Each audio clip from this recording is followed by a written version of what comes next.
if you think about 20 years ago, these apps didn't even exist for you to create content online and build a platform. Literally 20 years ago, this was not here. And so I think how fast the industry has grown, and now the barriers to entry in creating your profile, building an audience online is literally zero.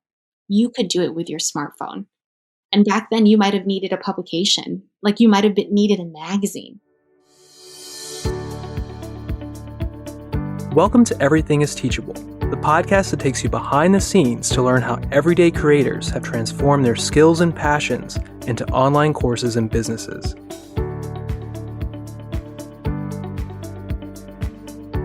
Welcome back to another episode of Everything Is Teachable. My name is Haley, and I am Teachable's senior social media strategist and host of this podcast. Today's episode is so value-packed. I am so excited for you to listen to it. Today, we're talking to Emmalynn Cortes, who is a full-time content creator, influencer, and online course creator. She is going to be giving us all of the tips and tricks behind what it takes to have successful brand partnerships and to get started with full-time content creation, because she used to be a full-time employee in the aerospace industry. I cannot wait for you to hear her story, and let's go ahead and say hello to Emma. Hi, Emma. Thank you so much for joining me today. How are you? I'm good. How are you? I'm great. I have been so looking forward to having you on the podcast, and I'm so glad you're here. I am so excited to be here. So thank you for having me. Oh my, of course. So to start things off, I'd love for you to give a little bit of an intro about yourself and your online courses, your business, and all of that. All right. So my name is Emma, and I am a Seattle-based content creator. I started my blog and my Instagram back in 2014 during my senior year of college, continued it as a side hustle up until I got laid off in 2020 when I decided to take it full time. So I identify as a content creator because I create content for my blog, my Instagram, my TikTok. I also create courses for creators and influencers.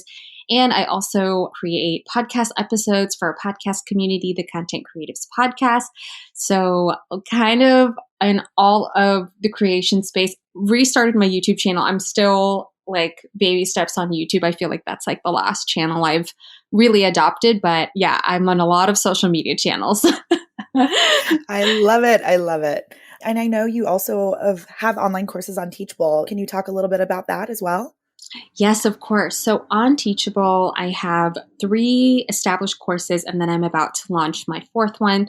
So my courses are really for aspiring creators and influencers. And my biggest, most popular course is how to negotiate paid brand collaborations. So brand partnerships is the primary way I make money as a creator. And I was just getting so many questions from other influencer friends about how to negotiate with brands, how to price yourself, what's usage, what's exclusivity. And so I decided to create a course actually in 2020, right before I got laid off, and just share all my knowledge about how to negotiate with brands. And then I have other courses about how to set goals for your brand and business, as well as just how to build an engaged community with your content plan and strategy. And then an upcoming course, I feel like I've spoken very quickly, but an upcoming course for brand new creators who are interested in working with brands is literally called How to Get Started with Brands. And so I love Teachable. It's been such a great way to just educate my community.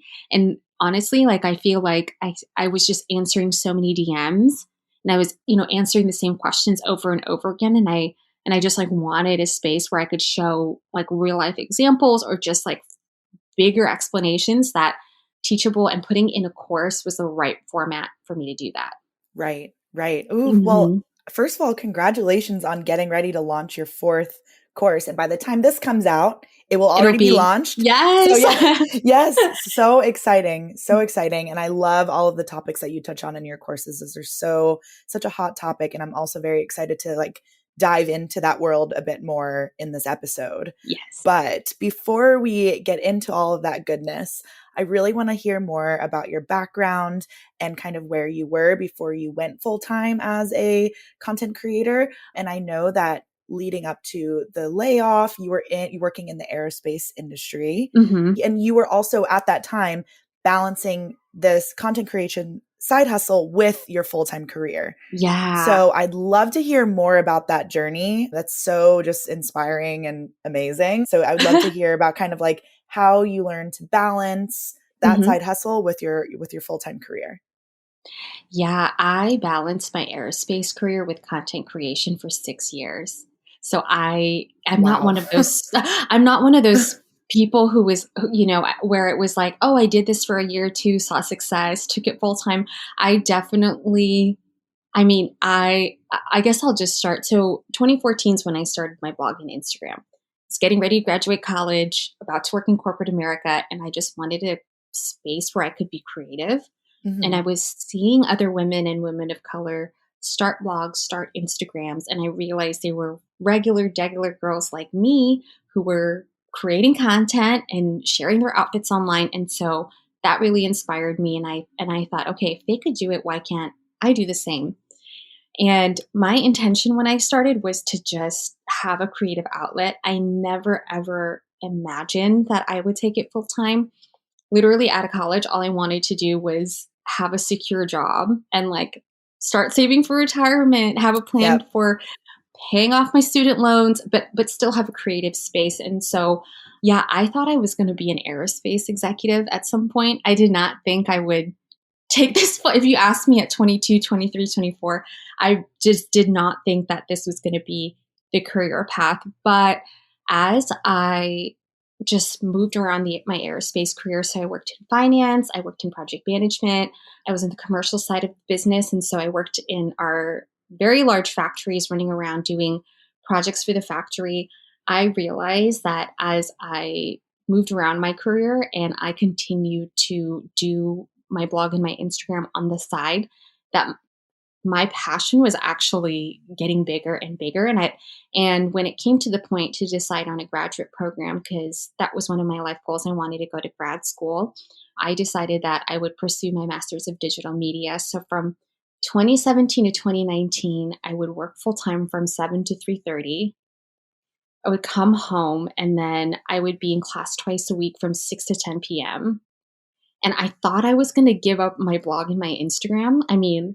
I just thought something was going to give, but I didn't. I ended up ramping up and I ended up using my blog and my social media channels as homework assignments, as projects. And I was learning everything in digital media about copywriting, UX design, like all those things. And I was just applying it straight into my creative passions in my projects. And so slowly along the way over those 6 years, and when I completed my program in 2019, I realized that, you know what, I have to take this full time someday, and I'm going to switch gears, change career goals, and I'm going to create an exit plan to leave the aerospace industry. And so you asked about just like how I balanced it all. Honestly, looking back, I don't know. I don't know what I was doing. Yeah, my jaw is on the floor over here. But That I is can incredible. it was a lot of work, but when you're so passionate, and I finished my master's, and when I tell you I could have taken 4 more classes, I graduated and I literally was like, I wish I could have done another quarter because I loved it. Yeah, And so right. I was like, okay, there's huge passions in this. And so for anyone out there who's balancing it, know that it is not easy, but like my biggest tips for anyone out there who's balancing their side hustle, whether it's content creation or selling plants on the side or whatever that is, my tips are, like just be crystal clear about what your priorities are. And if you have to cut something out, if you can't, attend a social event, like I think my friends were all really understanding, especially when I was in grad school, but just being ultra clear about what your priorities are, I think is really important. And then my second tip for anyone out there is just communicate to your support system. So your loved ones, your significant other, your friends, right? Where you're at in your life. Just, they don't have to be in agreement, right? But just letting them know, hey, like, it's a really busy time for me. I'm prioritizing this. I'm working on this graduate program. I'm working on this side hustle. And so I just want to keep you in the loop and keep you aware. And at least for me, especially when I was very limited with time, just communicating and like letting my loved ones know where I was at, I think was helpful in doing so. So it has been a long journey. I feel like I spoke quite a bit, but No, I love it. yeah, that's been a little bit of my journey, and I did spend such a huge chunk of time balancing it. But I'm so grateful for the time because I've learned so much on time management, prioritizing. I was a project manager, so that also helped, right? Yes, To absolutely. be to be able to navigate brand partnerships on the side, but then also make sure like your responsibilities in your 9 to 5 get met. And so, yeah, a long journey to Wow. taking it full time. Wow. I love hearing about how like this all just budded from you doing the blog just for fun. Like Oh, the yes. fact that this was all birthed from you feeling genuinely just so passionate and just wanting to do it because it lit you up. I feel like it's just so cool to hear that whole story and how it all transpired. Yeah. And I always tell creators, right? Like when you're starting, I mean, you can start with the intention to make money someday, but you can also start without that intention because you're going to grow and change as a person. And what Right. you want out of your side hustle or your career, right, is going to shift and change. And I think that's been the biggest change for me. I think one of my biggest, like, not struggles, I would say, but like in grad school, when I decided I was going to change career goals, I think that was like a bigger thing for me internally, Right. versus outside influences like my parents or society. I think for me, it was like just admitting to myself that like I could change career goals was so huge, but I'm glad I allowed myself to do that. So, For sure. Oh, mhm. thank you so much for sharing all of that. I love just hearing so many different creators like background stories and how they got to where they are. So it's just really inspiring to hear that.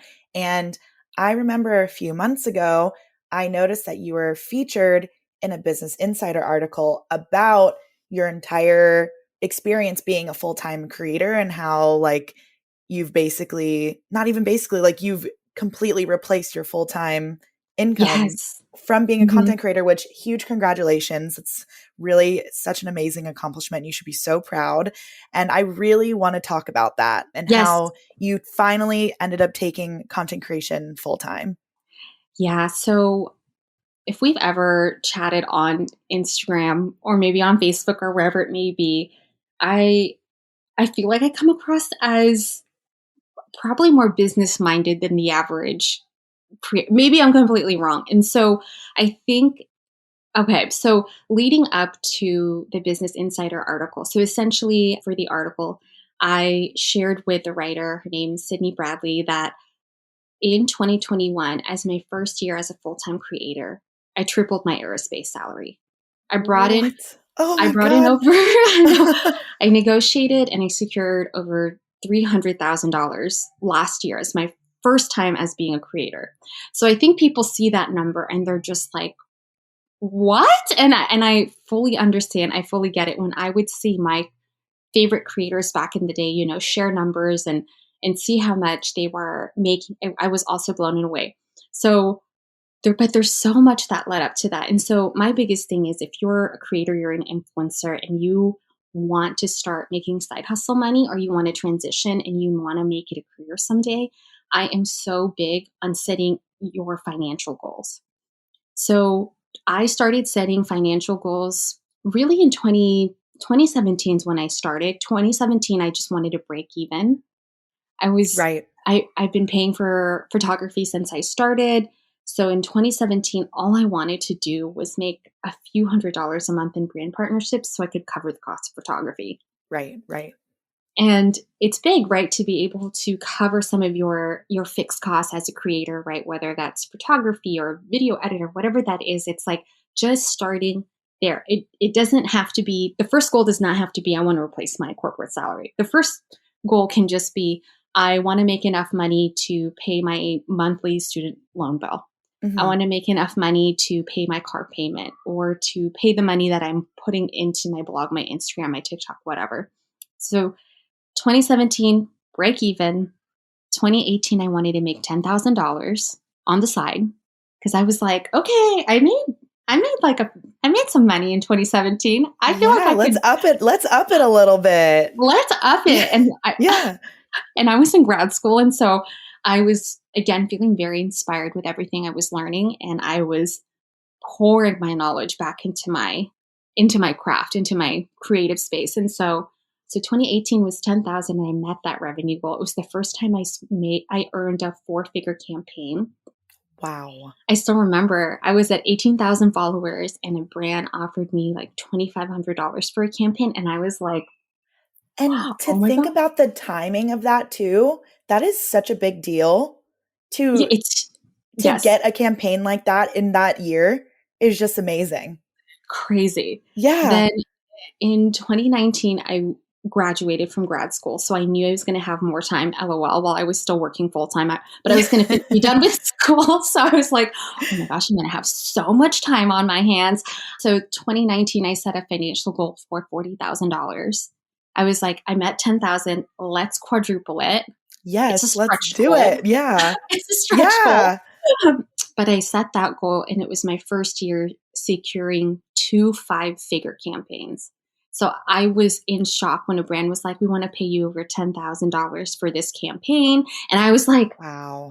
wow. And so it's so funny. I think every year I set a bigger and bigger goal and I'm like, this is such a stretch goal. It's so audacious. But 2019, when I negotiated and secured 40,000 on the side, I mean, that blew my mind. And I said, if I could do this as a part-time job, imagine when I take it full-time someday. Yeah. I'm gonna have the space and I'm gonna have the time to, negotiate bigger brand partnerships. And also in 2019, I got engaged. And so I was like, wow, I have like money set aside for a future wedding.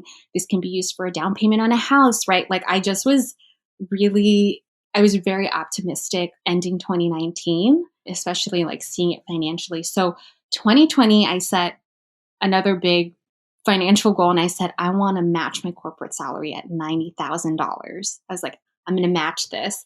And then little did I know a pandemic would break out in March and then I'd be laid Right. off by the end of August. And Oh, so it all worked out through because I matched my right. former corporate salary. And then 2020 was the first year I made 6 figures as an influencer. And so I know we spent some time, I literally took you year by year what my financial goals were. I love hearing it though. It's so awesome and so cool to see how every year it just, like you said, exponentially grew and grew and grew. And you were really manifesting that the whole time. You For really sure. were. Yeah. And my biggest thing again for creators is, and this is what I get when I say, hey, like, have you set your financial goal? And I hear, no, I don't want to set myself up for failure is what I hear, right? Essentially. And Mm-hmm. again, my biggest thing is like, you don't have to set the biggest financial goal. You could say, I want to make $100 this month. Right. I don't know how, and it's not about understanding like the exact 1, 2, 3, 4, but it's just about first like letting yourself kind of set that goal and then identifying why you want that goal. And so for me, every year it was, I want to build my emergency savings fund. Mm-hmm. I want to save for a down payment on a house. I want to pay for a wedding. There's like and I think that helps kind of make that financial goal less scary. And it also gives you, I mean, when you identify your reasons why, you clarify your purpose. Yep. So yeah, I'm very big on setting financial goals. And then last year, 2021, my financial goal was to double my revenue of 2020. So I wanted to do 200,000 and then I surpassed that. And so long-winded way, but it's been the best thing I've done for my career has been set financial goals because it's allowed me to see and allowed me to experience like honestly like the abundance of the industry. And the influencer industry is $1 billion industry. And I know people maybe hear that, but I always want to reiterate it because the opportunities are out there. Right. And in this day and age, right, and I'm sure you've seen this as well with Teachable, right? It's like we as companies and personal brands have to produce so much social content at scale. Yep. And a big way to do that is to bring on creators and influencers whose business it is to create To create content. content. Yep. Yes, yeah. Yeah. And so I think a lot of people are always like, how is that possible? And I was like, you have to understand like the demand for like seasonal content, daily Yep. content, content that's relevant in the now is so high that there is of course there's a space for the creator economy to explode. Because everyone needs content. So anyways, Everyone I'm needs, kind of yeah. diving into a different. No, this is I've been so fascinated with the true explosion of influencer marketing and content creation and the creator economy. It's just so interesting and to me, and I love hearing about these stories. So thank you. It's not long-winded Okay. whatsoever. Okay, good. Whatsoever. I promise. So you talked about financial goals and setting those and the importance of that. Now I'd really love to touch on trying to figure out your revenue streams as a Oh creator, my because goodness. yes, you Mhm. do content creation, but there's also so many other aspects that go into your full-time income as like being an influencer. So I'd love for you to kind of touch on, if you feel comfortable sharing, the different revenue streams that you have and kind of tips for people to figure out like, how can I develop multiple streams of income for myself? For sure. So I'm gonna answer the second part of the question, and then I'll Yeah. dive into my own. Yeah. So first of all, and I'm sure if you listen to this podcast, you've heard it probably multiple times. There's so many ways to make money online. There is Yep. so many ways to create and build your career online, and there's so many ways to monetize it. And so I think one of the biggest and this is what I encountered when I started taking my blog and my Instagram more seriously. I was so confused. I was like, how is this possible? So first, let's break down a few income streams, right? My biggest tips for any creators out there who are not yet monetizing but want to do so is to explore the different revenue streams. So there's affiliate links. If you are an influencer creator and your audience is asking where you bought your coffee table, your sofa, your rug, whatever that may be, that's a sign and indication that maybe you should explore affiliate links and see if that is a way to monetize, your influence online. There are so many creators out there making six figures a year just linking outfits. Yeah. I'm telling people, Like, I'm on telling like to people, know it, right? yes, yes, Yes. there are creators making well over six figures a year, but it's all about testing, right? You might find that you don't like linking outfits on a daily basis. So that's why Exactly. I encourage people to test. Second way to do so, right? Creating and producing your own digital products. Digital products can be downloadables. Maybe you share your email templates. Maybe you create media kits for other creators to download.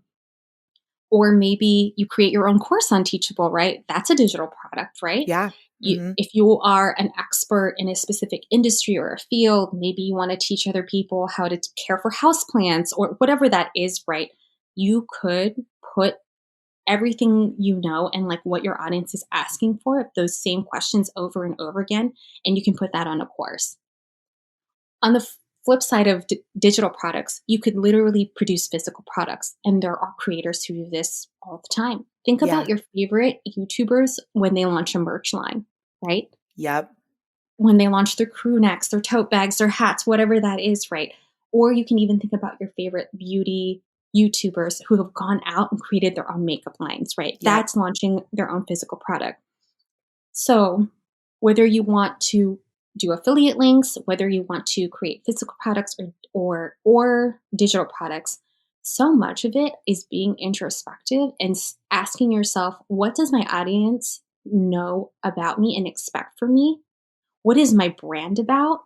And what is aligned with my interests and my strengths on how I want to monetize? Because there's a million ways to do it, but you don't have to do a million ways. You can literally test things out and see what actually sticks and what feels natural to you and your brand. Just Mm-hmm. because everyone is linking outfits doesn't mean you have to do that. And then Exactly. vice versa, just because your favorite beauty YouTubers are launching their makeup lines doesn't mean you also have to do that, right? Depending on where you're at, depending where your resources are at as well, right? What level you're at as a creator, that might not be the right thing to do. And so tons of revenue streams out there, and it's worth it to ask what revenue streams align and work best for you. Right. So for me personally, I was a former project manager. So brand partnerships are my main revenue stream. So I'm used to it. I mean, I literally would get a project. What you get a brand partnership for May comes. Here's the timeline, right? May 1st to May 31st. Mm-hmm. And then you have your statement of work, you lay out your deliverables, here's the requirements, and then you go and you do the project. The difference is I'm actually going out and doing the work versus just managing the project timeline. So brand Right. partnerships are my main revenue stream. I did over 200,000 in brand partnerships last year Wow. because I feel really comfortable working Yeah, with brands. you're good at it. Yeah, Yeah. yeah. And I came from a Fortune 50 company and I understand just how those projects, those teams work. I just get it. I think on that space. My second biggest revenue is courses, of course. For me, I have found that naturally integrating and talking about my courses that align with my content pillars of content creation has been such a natural way for me to integrate a new revenue stream. Hmm. People are always asking me how to work with brands. Yep. Therefore, I'm always referring to my course at least once a week. Oh yeah, I'm And sure. and then my, I think smallest revenue stream, and I barely even count it compared to the rest, is affiliate links because people still want to know, Okay. you know, where my dress is from and where my shoes are from. But I'm not like crazy consistent about linking every. I should be. I really should be, but I'm not. I know that for me, and you start to evaluate it. You start to evaluate your time, right, and opportunity cost, right? It's like, well, I could spend an hour linking all my outfits for the week, or I could negotiate this brand partnership, and the return on this brand partnership is much higher than my percentage. But it all varies by person and what you consider, what opportunity cost you're forgoing. So that's why I recommend really exploring all the revenue streams and then testing it out and seeing. Because there's other revenue streams I'd love to explore. Like someday I would love to write and publish a book. Hmm. Yeah. I would love to get into speaking. I would love to speak at conferences and, do that side because I think I really thrive, I don't know, being in front of people and the extrovert in me, right? And so there's still revenue streams that I would like to do, but now that I guess where I'm this point in my career, right? It's like, okay, I've identified what those are, and let me start to kind of make these opportunities happen. So Yeah. yeah. I love that also when you kind of mention, you're not forcing yourself to do all these different revenue streams at once. And you're like, maybe one day I'd like to write a book. And it's kind of nice to have those different streams kind of align at the flexibility in your growth as a business owner. Because Hmm. maybe down the line, like one revenue stream you have now Hmm. isn't going to be aligned with you as a business owner and your brand, and you want to try something else. And it's so great to know that there are so many opportunities and so many different options for people to really hone in on things that they feel super comfortable doing, they're really passionate about. So it's just really cool to see, like you said, there are so many opportunities to make money online. It's insane. Yes. Yeah. And so it can be overwhelming, but that's why I recommend it's like just start researching and seeing what people are doing. And then you intuitively will have a reaction, right? If you're reading through a list and you're like, oh my gosh, speaking at conferences, that sounds terrible. Yeah. I would never want, then and you're like, Right. okay, that's something I don't want to explore. Or maybe you might read something and you're like, oh my gosh, like I could launch my own makeup line someday. Like, then you're like, okay, long term goal. What needs to happen in order for you to, looking at other creators and their journey and their paths. And so, again, like I think just coming in with that open mindset, it's possible for me to make money online. And it's Yes. possible for me to figure out what revenue streams work. I think that is just like the best thing you could do for yourself. Oh, for sure. And not to go totally off topic here, but when you were saying just like the thing about like makeup line, I Hmm. immediately thought of she's based in Boston. Her name is Michaela Nogueira. I hope Uh-huh. I'm pronouncing her last name correctly. Literally at the end of 2020, she was working full time at Ulta and she quit her job and she said, I want to be a full time beauty and makeup influencer. And now she's been doing like exposés and conferences with L'Oreal. She has a makeup palette. And it's just like incredible to see her whole journey play out on social media. So it's just like you quite literally saw her goal that she set for herself come to life in real time. it's just the coolest thing ever. And I think the biggest thing, right, is you as the creator, no matter what stage you're at in your career, allowing and letting yourself dream that dream and saying it out loud, writing it down, letting it be a part. I mean, literally letting it be a part of your reality Yeah. is the best thing you can do for yourself, especially if you, again, right, intuitively feel that inclination, you feel that energy when you start to think about your passion, your side hustle, your creative career, whatever that is, right? You have to let yourself go with that energy and that flow. So thank you for Just sharing that story. So Oh, of good. course. She's fantastic. I adore her. I think she's so funny and so authentic. So, yeah, when you said that, I was like, oh my God, I'm thinking immediately of Michaela and her journey. It's so cool. And then obviously you and just so many other people. It's just really motivational, honestly. So Thank I love you. hearing it. Yeah. So I would love to kind of touch on some brand partnership tips. Yes. What would you say are kind of like maybe three of your top tips on getting started to work with brands? Okay, so my 3 tips. Oh boy. Okay, so tip number 1 is you have to be in the business of creating content in order to attract business to create content. And so what I mean by that is even if you're just starting out as a creator, right? If you're less than a year in, prioritizing learning how to post content consistently, whether it's on TikTok, it's on YouTube, it's on Instagram, right? And consistency varies for everyone. That can be 2 times a week, that can be 4 times a week. Whatever consistency looks like to you, just make sure you're consistent. What I've learned in my journey, right, and I'm coming from, I mean, just a specific point of view, and other creators may not share this, but brands want to come to you if they know you're creating and producing fresh content on a consistent basis. I mean, Right. I've literally had brands come to me and they reference the seasonal content, the spring photos, they Mm-hmm. come on my feed and they actually say, "I love this photo. This is what I'm thinking for this." And if you think about it, it's your portfolio, right?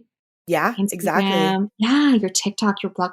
These are ways to not only, right, create content for your community and have a creative outlet and passion for you, but if it is your goals to work with brands, it also serves as a portfolio. So tip 1 is to just start creating content consistently. Tip 2 is to make sure your profile is discoverable. And what I mean by that, and this can be for any social media platform, I'm going to use Instagram as an example because it's my main platform, but it applies to the rest of the platforms: Pinterest, TikTok, YouTube, whatever it is. So having your name in there, it's not enough to just have your handle. Please have your name in your bio. You don't have to put your last name if you don't want to, but just people want to address you by your name. Having your location, it's very important, whether it's, if you live in a small town, you don't have to put like the town that you're in if you're not comfortable, but maybe you can reference a bigger city you're next to or even your state. And why that's important is because when brands and agencies, influencer agencies or PR agencies are casting influencers or hiring influencers for campaigns, sometimes they're looking at it on a regional level. So they want to see West Coast influencers or Northwest or Southeast, or sometimes they're looking at national. And having your location in your bio helps them see, okay, so we are going to reach markets in the Northwest, or we are going to reach markets down in the Southeast. And that really helps, even if you live in a secondary market. So Seattle is not the biggest city in the US, right? It's a secondary market compared to New York and San Francisco, but brands still want to access this market. And so Right. for a lot of Seattle campaigns, I get called for. So name, location. Third thing is your email address. Please put your email Mm-hmm. address in your Please. bio. Yeah. Please.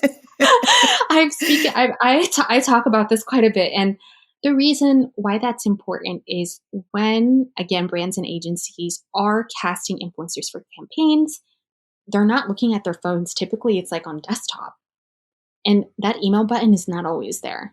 Ooh, that is a great point. I feel like that could truly be overlooked pretty easily. Have you noticed Easily. that? Yes. I'll do quick audits for people and it's, I mean, I don't do like an in-depth one, but the moment I see that, I call it out. I'm like, you should have your email address here.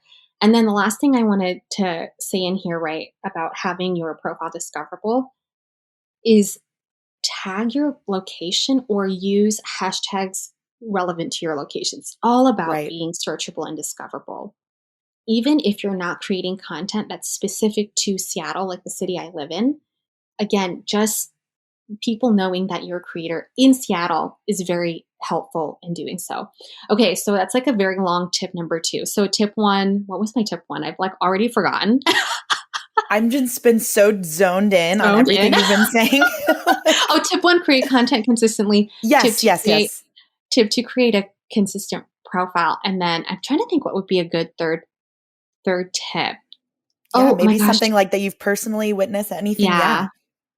Third tip would be to create a media kit.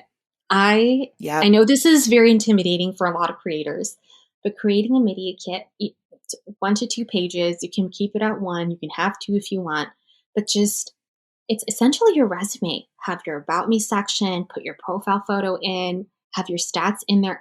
It literally it helps so much for brands and agencies when they're evaluating. They're not just getting your profile, but they get to see a full snapshot. So tip 3, create a media kit. So those are my 3 long-winded 3, but hopefully they were helpful. They are incredibly helpful. Those are super valuable, super actionable. So thank you for sharing. Hmm. Now that we've talked about working with brands, I would say that maybe, well, I think that the narrative around being paid and asking to be compensated for creating content has definitely shifted. Like people are becoming more confident in knowing that they deserve to be compensated for their time and effort. And also, it is a very necessary thing that brands just need to do. But Hmm. if for people who are maybe like newer to the industry and maybe they feel a little uncomfortable of like, I don't know how to ask, I don't know what to set my rates to, what would you suggest for them? Yeah, once, and I know this is probably like an unpopular opinion, but I always, at least when creators message me, I let them know it's okay to get started with gifted brand partnerships just so you get the feel for what a campaign looks like Right. and you feel what it's like to do the back and forth and reading through creative briefs. You get that practice, but at some point you're going to say, okay, I know what I'm doing. It's time for me to start asking to be paid, and that can be very scary. Right. So I think the biggest thing is, 1, understanding that you bring value as a creator. The content that you create, the copy that you write, the original ideas that you bring, right? You are a valuable addition to the brand team. And for that period of time you're creating content for the brand, you're bringing something new, and your services, the content that you create, whoever, whatever it is that you're doing for the brand is valuable. So just let's start there. And then secondly, know that even if you don't think there's a budget, my tip is just get in the habit and the practice of asking for it. You can literally just say, may you please let me know what the allocated budget is for this brand partnership? And even if it's scary, even if you think the brand is going to say no budget, getting in that practice of just asking, it just sets yourself up. So Right. 2017, 2018, I just kept asking. I was nervous. I was so scared that some of the brands were going to run away or be offended or whatever that is. But at least for me, I was like, it's more important for me to practice and get comfortable with asking and negotiating than my fear. And right now I'm going to choose my development and my confidence in learning how to ask over this fear of rejection. So Right. that's kind of my 2 things alongside of that. Yeah. Get I in the habit. Mhm. Yes. And I really appreciate you saying that because truly the worst thing that in this situation that a brand could say is no. And that Mhm. goes for anything in life of like just being like getting the courage to ask. But Mhm. especially for this, like you said, maybe they'll say that's not really aligned for what we have going on, but we have the gifting. And then maybe if you feel, then you have the power to then make that decision for yourself to see if it's an aligned choice for you. For And sure. also I really also love that you're bringing up the gifting just to see if like this kind of brand or product is something that you would even want to work with, you know? Yes. Mhm. 'Cause you might find, and I've seen creators who have tested out brand partnerships and find that they're too restrictive. Because a lot of creators are very, very creative, right? I mean, that's what makes them creators. And just having to adhere to a timeline or a specific theme, it's too restrictive and it does not work for them. So they're like, okay, tried out this revenue stream. Yeah, I found some success. I'm not happy with it. So let me switch and go to the new thing. And at least with the gifted brand partnerships, it lets you figure that out early on. Right. You're not having to, it's like a not lower risk factor, but it's just, okay, I can actually like practice and like see if this is the right thing for me. And at least for me, I think I waited a little too long to ask to be paid as a creator, but it was a different time. It was a different time. But all that practice with brand partnerships has fully set me up today. Yeah. So, Oh my gosh. So awesome. I love it. So now okay, I feel like we're kind of like moving down the pipeline. So we talked mhm. about getting started working with brands, asking to be paid and securing that. Yes. Then let's say you do one campaign with a brand, you had a great time, you loved them. How do you nurture that relationship with them? And also, how do you just build long lasting relationships with different brands and maybe even like fellow creators that you could do like partnerships or something like that with? No, I am so glad you're asking this question because I think the automatic response after the campaign is over is you send your analytics and maybe your W-9 form and your invoice, and you're like, see you later. And it's Right. like, oh, actually, this is the perfect opportunity to nurture this relationship and see if there's opportunities to work in the future. So my tip is if you wrap up a campaign and you loved working with the brand and you're so happy with the team that you worked with that represented the brand, when you're wrapping up that campaign, just sharing one or two initial insights, literally saying, hey brand, I'm so, thank you so much for inviting me to work with you. I really enjoyed creating these deliverables. Here are some key insights I've seen, for my audience. This is the overall sentiment and feedback. And then ending it with, if there's an opportunity to work with the brand next quarter or later this year, please keep me in mind from future opportunities. I'd love to work with you again in the future, and I'd love to work with the brand. And then signing off and doing that. Another tip for this is if you haven't heard from the brand team in a while, 6 months to a year, it's okay to send an email Yeah. and just get to the top of your inbox and say, hey, so and so, hope you're doing well. Last time we worked together was for this campaign in this season. Just reaching out to see if I can provide any support for any influencer activations coming up for your team. Attaches my most updated media kit and would love to hear from you and see if I can help or support in any way. That's it. It's as easy as that. I love that. And there's one PR company that I've worked with pretty extensively, and I've talked about them. I've been working with them since 2018. And every year since 2018, I have like at least one or two huge campaigns with them. And it's crazy because your PR contacts or influencer agency contacts, they also progress in their careers right as you're progressing. And one of my contacts who I started working with, when in 2018, I think she maybe was a senior role in working with the influencer part of the company with Edelman. And now she's literally the vice president of influencer marketing for Edelman. And I've continued Wow. to nurture, check in once a Yeah. year, see how she's in. And as she's growing in her career, I'm also growing in mine. And we're continuing, right, seeing if I can support in any way. And now, obviously, she's more strategy. It's not like she has day-to-day stuff, but I mean, I reached out at the beginning of this year to see if I could help and support, and those are just ways you help nurture those relationships, right? It's not about taking; it's about, hey, how can I help and support you this quarter, this year, whatever that may look like. Right. Yeah. Tapping into the network that you already have. There's probably so many connections that you can really nurture that you already know them. And it just takes Yes. one simple email. We are shooting our shot all year. Yes. Yeah. Yeah. And that's my practice. I think people are always shocked because I pitch 10% of the time, to be honest. 90% of brand partnerships are in my inbox. And I think a big part of that is because of the relationships. Yeah. It's like I've been working with these companies for a few years and they know me, we have rapport, their brand partners are happy with the content that we create. And so my 10% is literally like at the beginning of the year or a quarter or whatever, just shooting up to the top of their inbox and just seeing how I can help and support. So yeah, I'm just giving you all the insider This is secrets. so amazing.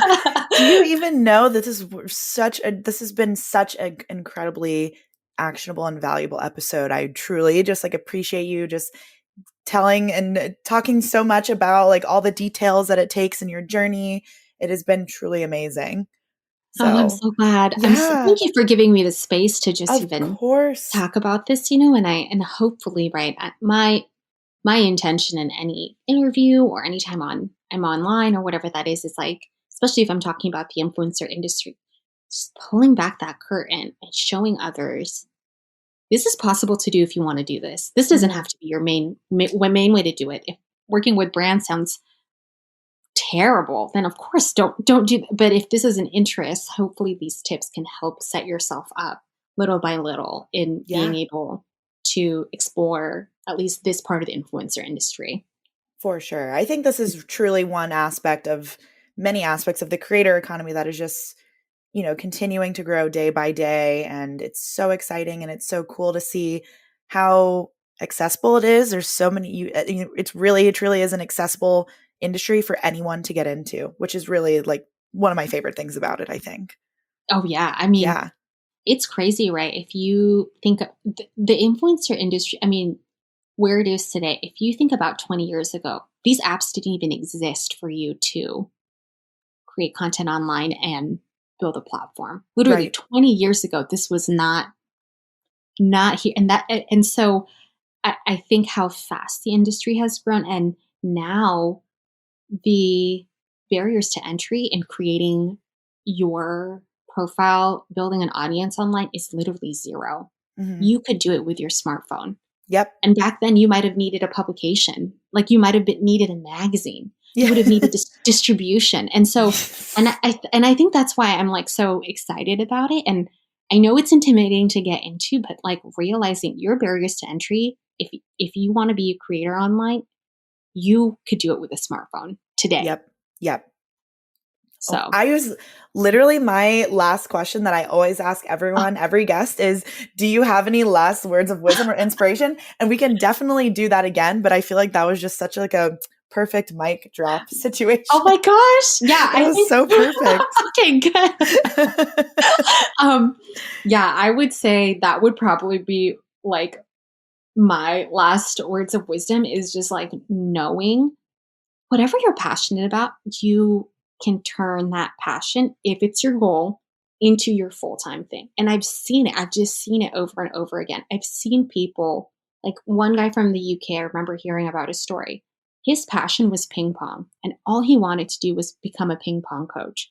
So he built a blog and he built a course or an ebook, I can't remember what it is, and like was able to make ping pong his main thing. So it's That's whatever the you coolest want. thing I've ever heard. It's right. It's like whatever you want. It's plants, it's fashion, it's travel, it's beauty. Like whatever makes you excited and gets you out of bed, right? I think it's like just trusting yourself to let yourself like follow that energy. And Yeah. then again, if you're feeling called to join the creator economy and like create content online, I think just giving yourself permission to do so is the best thing you could do for you. Right. Right. Mhm. Oh, that was so great. Thank you for sharing that anecdote. I love anything like super, super ultra niche. So Yes. like that's hearing that is the coolest thing ever. And what is this person's name?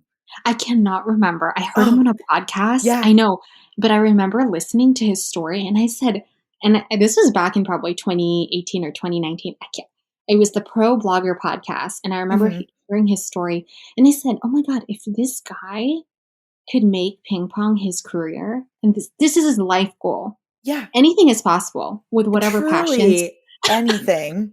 Yes. Yeah. That is so awesome. I thank you so much for sharing that. Of And course. Emma, I'm so glad that you joined me today. Like this was an amazing episode. And how can people like keep in touch with you? What are the courses that you like? Where can people find your Teachable School and any social media? Like I would love for you to let people know. Yeah, so you can find me on my social media, so Instagram, TikTok, Pinterest, all at Emba's Edition. You can also check us out at the Content Creatives Podcast. I mean, literally a full podcast dedicated to creators and influencers, and it's just sharing everything we've learned with my podcast co-host, Maddie.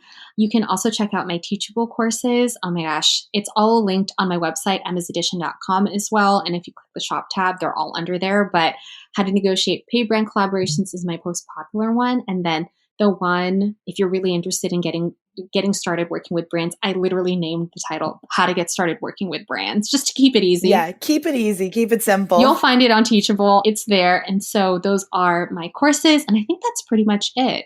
Yeah. Amazing. Oh, thank you so much. Well, I cannot wait for this to get out into the world. And thank you again for joining me today, Emma. Thank you. Have a great one.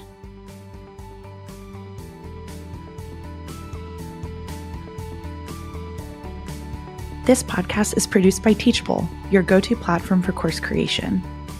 Since 2014, we've helped more than 100,000 creators earn over $1 billion from online courses and coaching products. How do we do it? By managing all the logistics, like coding and payment processing, to make it easier than ever for you to share your knowledge online. To learn more, visit teachable.com.